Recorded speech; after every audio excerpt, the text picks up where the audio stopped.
MMT removes the clouds and makes it clear. We are in control of our money because we make our money. And as long as we're smart about inflation, we can afford to implement any solution we see fit. Affordability is a non-issue from now on. We can make a better future together. MMT is the most accurate explanation for what our modern financial system is and how our modern financial system actually works. MMT has three main objectives or jobs. It wants to prevent or control inflation. It wants to minimize unemployment. And it wants to increase the wealth and living standards of all the citizens as much as possible. Our government invented our currency, and our government makes our currency, and no one else is allowed to legally make our currency. Therefore, our government has a monopoly on our currency. It also costs the government virtually nothing to make it, since primarily now it is all made digitally by changing the number in a computer. Every time the government spends money, it creates it. Every time the government collects tax money or collects payments on previously issued loans, it deletes it. The primary enemy of MMT is inflation. When the overall money supply grows too fast, inflation occurs. When the government spends money, it creates new money and puts it into the economy. As a counterbalance, the government also takes money out of the economy through taxation.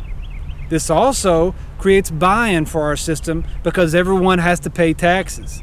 Inflation can also happen when you have virtual monopolies or certain segments of the market that are heavily underregulated. For example, our healthcare system or our health insurance system or our college tuition system. The rate of price increases over time has far outpaced our historical rate of inflation, meaning within those markets, that is almost hyperinflation. The private sector, including all citizens, want to see their wealth grow over time. They want to see things get better. For things to get better, for wealth to grow, the total amount of money in the system has to increase. Otherwise, you're left with nothing but winners and losers. The private sector and the government can't both make profits in the same year. If the government puts in more money into the economy than it takes out through taxation, it is increasing the wealth or reducing the debt of the private sector. If, on the other hand, the government does a surplus, where it actually taxes or takes out equal or more than it puts back in, it's paying down its own debt, but it's doing that at the expense of the private sector. The collective private wealth, when you shrink the overall money supply, goes down. Because we now know that we control our money, we know how it's created, and we know that we can create as much as we want as long as we closely monitor the system to ensure inflation doesn't happen, then we can get any real solution that we need. We can reap the benefits of years, decades, and centuries of productivity to make the world a better place and make society a better place. We can afford a universal basic income, Medicare for all, a federal jobs guarantee, free college tuition. We can look at all of these things and many more. We can avoid an endless cycle of market booms and crashes that are completely unnecessary. We can free ourselves from these things. The free market is a created entity. We can do whatever we want. We can end poverty.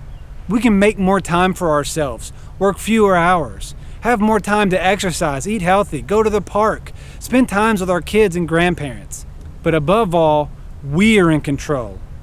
MMT removes the clouds and makes it clear. We are in control of our money because we make our money. And as long as we're smart about inflation, we can afford to implement any solution we see fit. Affordability is a non-issue from now on. We can make a better future together. So now you know, regardless if the elite want you to know, you know the truth. It's important that we know and tell each other so that collectively we all know. I hope you liked this first episode. There'll be more to come. Welcome to Real America. Peace.